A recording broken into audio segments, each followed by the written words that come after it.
परिचय।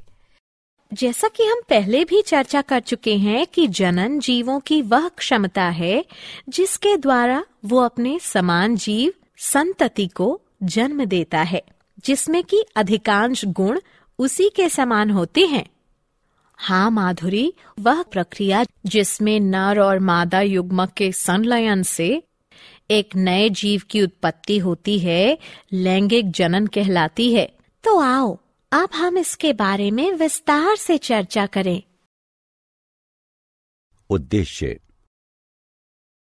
इस पाठ के अंत में आप निम्न करने में सक्षम हो जाएंगे: लैंगिक जनन को परिभाषित करना, पुष्पी पौधों में लैंगिक जनन को समझना, पुष्प की संरचना को समझना, बीजों की संरचना और उनके प्रकारों को पहचानना, एक लिंगी पुष्प की संरचना को समझना, द्विलिंगी यानी उभयलिंगी पुष्प की संरचना को पहचानना, अलिंगी पुष्प की संरचना को समझना, उभयलिंगाश्रयी और एकालिंगाश्रयी पौधों को पहचानना, पुष्प के कार्यों को समझना, पुष्पक्रम की संरचना तथा उसके प्रकारों को पहचानना, परागण की प्रक्रिया और उसके प्रकारों को समझना, निषेचन की प्रक्रिया को समझना, बीजांड की संरचना को पहचानना, युग्मक संलयन की प्रक्रिया को समझना, त्रिसंलयन की प्रक्रिया को समझना, द्विनिषेचन की प्रक्रिया को समझना। जनन की लैंगिक प्रणाली यानी विधि का महत्व। लैंगिक जनन संतति में गुणों की विविधता को बढ़ाता है। युग्मक में जीनों के नए जोड़ों को पास लाने के परिणाम स्वरूप आनुवंशिकीय विविधता बढ़ जाती है। जनन के दौरान दो अलग अलग जीवों के डीएनए के मिलने से नई जाति की उत्पत्ति में यह प्रमुख विशिष्ट भूमिका निभाता है। पुष्पी पौधों में लैंगिक जनन। प्रारंभिक अवस्था में पौधे पत्तेदार या कायिक चरण में होते हैं तथा जब वे वृद्धि तथा जनन करते हैं अथवा प्रजनन चरण में तब उन पर पुष्प बनते हैं। इसलिए हम यह कह सकते हैं कि पुष्प पौधे के जननीय भाग होते हैं। पुष्प। पुष्प पौधे का एक चमकीले रंग का जननीय भाग है। पुष्प के डंठल को पुष्पवृंत यानी पेडिकल कहते हैं। पुष्पवृंत का फूला हुआ चपटा सिरा पुष्पासन यानी थैलेमस बनाता है।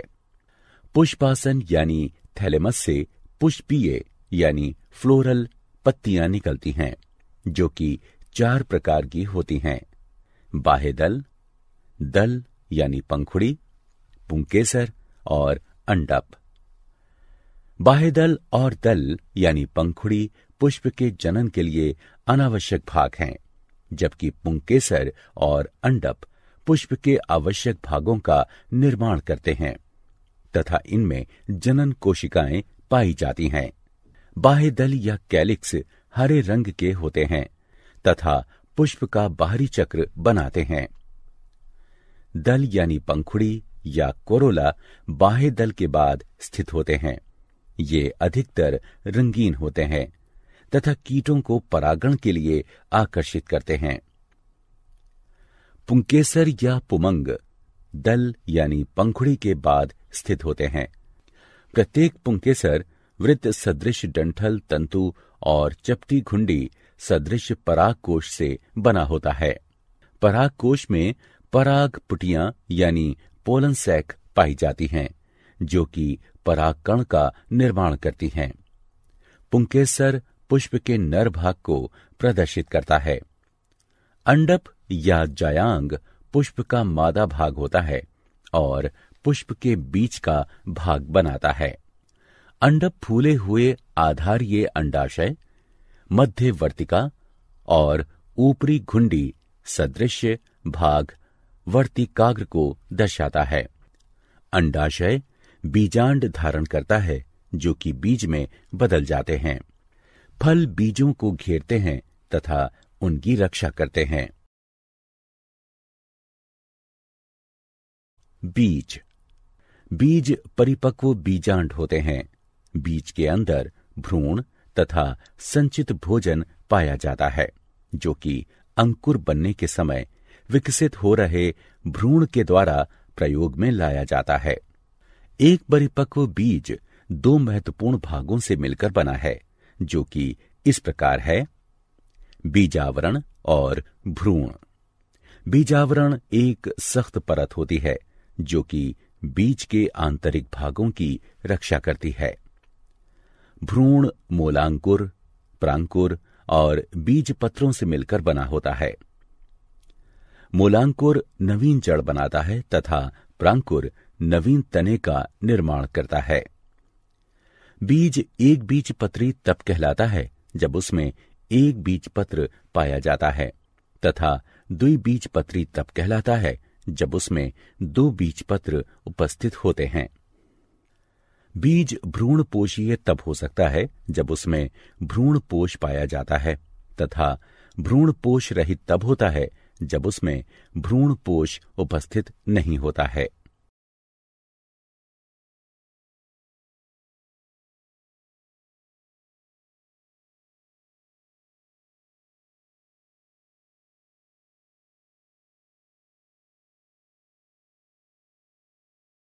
क्रिया विधि।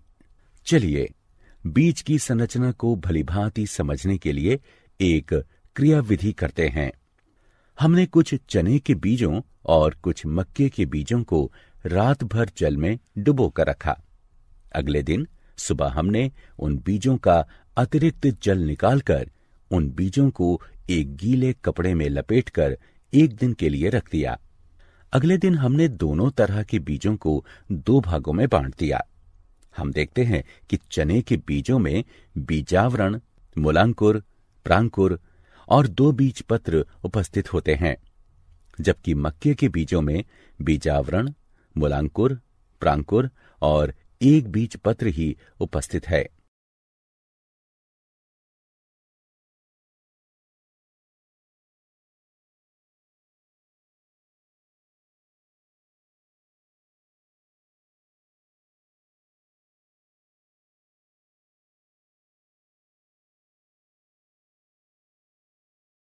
एक लिंगी पुष्प।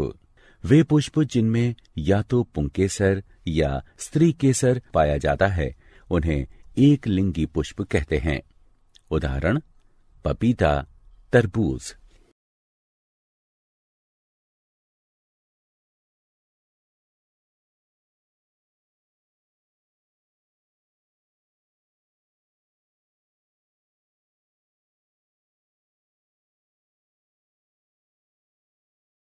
द्विलिंगी पुष्प। वे पुष्प जिनमें पुंकेसर और स्त्री केसर दोनों उपस्थित होते हैं, उन्हें द्विलिंगी या उभयलिंगी पुष्प कहते हैं।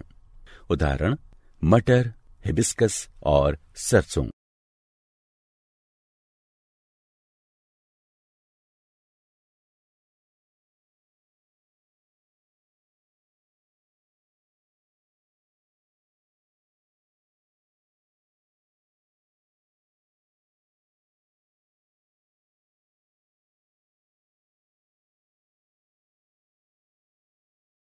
अलिंगी पुष्प। वे पुष्प जिनमें पुंकेसर और स्त्री केसर दोनों ही अनुपस्थित होते हैं, उन्हें अलिंगी पुष्प कहते हैं। उदाहरण: आम, काजू।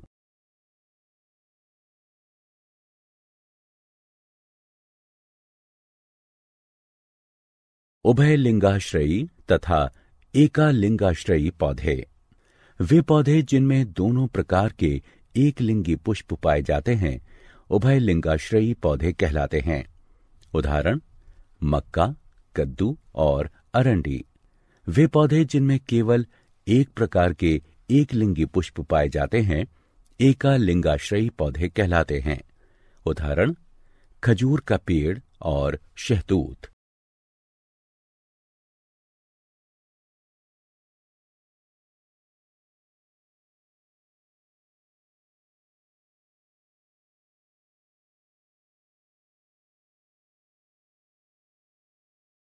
पुष्प के कार्य।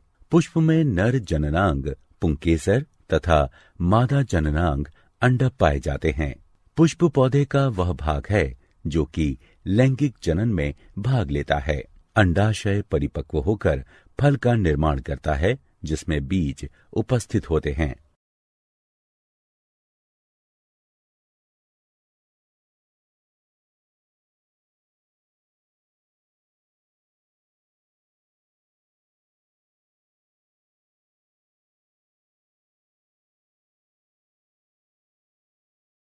पुष्प क्रम। पुष्प सदैव अकेले नहीं पाए जाते हैं। ऐसे पुष्प जो कि आकार में छोटे होते हैं वे अधिकतर गुच्छों में पाए जाते हैं। वह अक्ष जिस पर कि पुष्पों का गुच्छा लगा होता है पुष्प क्रम कहलाता है। यह अंतस्थ अथवा कक्षीय हो सकता है। फूल गोभी पुष्प क्रम का एक अच्छा उदाहरण है। परागण।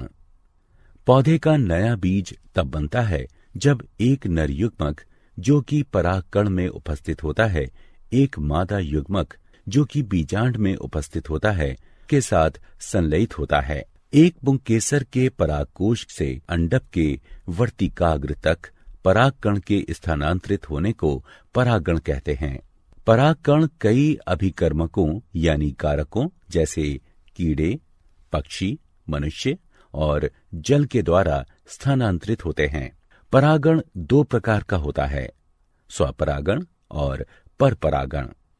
जब परागकण एक पौधे के पुष्प के परागकोश से उसी पुष्प या अन्य पुष्प के वर्तिकाग्र तक स्थानांतरित होते हैं तो उसे स्वपरागण कहते हैं।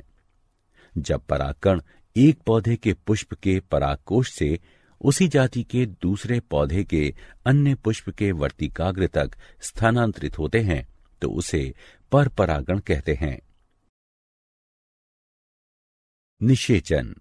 परागकण का वर्तिकाग्र पर गिरने के पश्चात अगला चरण निषेचन होता है। नर और मादा युग्मक के संलयन से युग्मनज बनने की प्रक्रिया को निषेचन कहते हैं। लैंगिक जनन के दौरान यह निम्न चरणों में होता है। जब एक परागकण अंडक के वर्तिकाग्र पर गिरता है तब यह फट जाता है और वर्तिका से होकर ये पराग नलिका से नीचे जाकर अंडाशय में मादा युग्मक की तरफ पहुंचकर वृद्धि करता है। पराग नलिका में दो नर युग्मकों का निर्माण होता है। एक नर युग्मक पराग नलिका से नीचे चला जाता है। पराग नलिका अंडाशय के बीजांड में प्रवेश करती है। पराग नलिका का सिरा फट जाता है और नर युग्मक पराग नलिका से बाहर निकल आता है। अंडाशय में पराग का नर युग्मक बीजांड में उपस्थित मादा युग्मक अथवा अंड के केंद्रक से जुड़कर निषेचित अंड का निर्माण करता है जिसे युग्मनज कहते हैं। निषेचन के पश्चात युग्मनज कई बार विभाजित होकर बीजांड में भ्रूण का निर्माण करता है। तब बीजांड एक सख्त आवरण का विकास करता है और बीज बन जाता है। बीज पौधे की जननीय इकाई है। ये अपने अंदर भविष्य के भ्रूण को रखते हैं जो कि बाद में अंकुर में विकसित हो जाता है। बीजांड। बीज वाले पौधों में बहुत छोटी सी संरचना भ्रूण कोश होती है जो कि बीजांड काय से घिरी होती है और निषेचन के पश्चात बीज में विकसित हो जाती है। इसके 3 भाग होते हैं। अध्यावरण इसकी बाहरी परत बनाता है। बीजांड काय यानी गुरु बीजाणुधानी तथा गुरु बीजाणु युक्त मादा युग्मकोद्भिद यानी गुरु युग्मकोद्भिद इसके मध्य में स्थित होता है। गुरु युग्मकोद्भिद जो कि पुष्पी पौधों में भ्रूण कोश भी कहलाता है, निषेचन के लिए एक अंड कोशिका या कई समूहों में अनेक अंड कोशिकाओं का निर्माण करता है। निषेचन के पश्चात बीजांड एक बीज में विकसित हो जाता है। युग्मक संलयन। एक नर युग्मक अंड से संलयित होकर द्विगुणित युग्मनज बनाता है। इसे युग्मक संलयन कहते हैं। मेरुरज्जु प्रतिवर्ती क्रियाओं को नियंत्रित करता है और संदेशों को शरीर के विभिन्न भागों तथा मस्तिष्क तक संवहित करता है।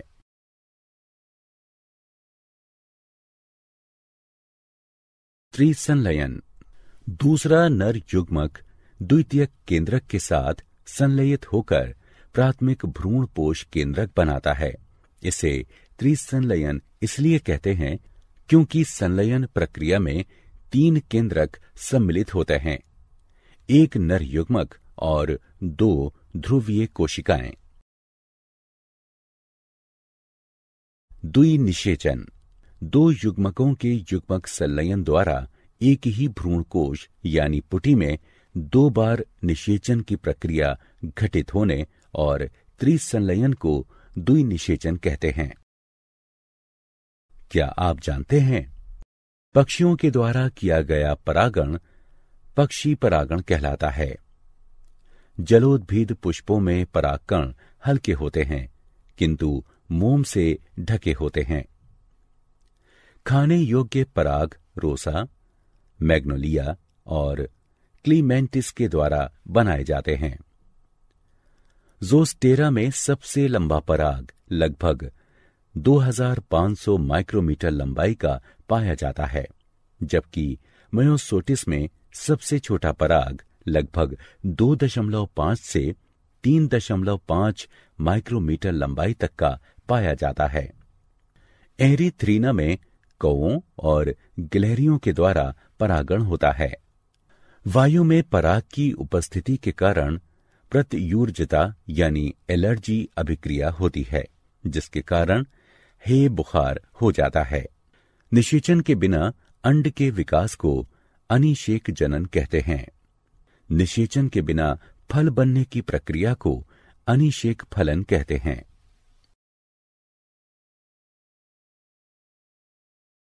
सारांश।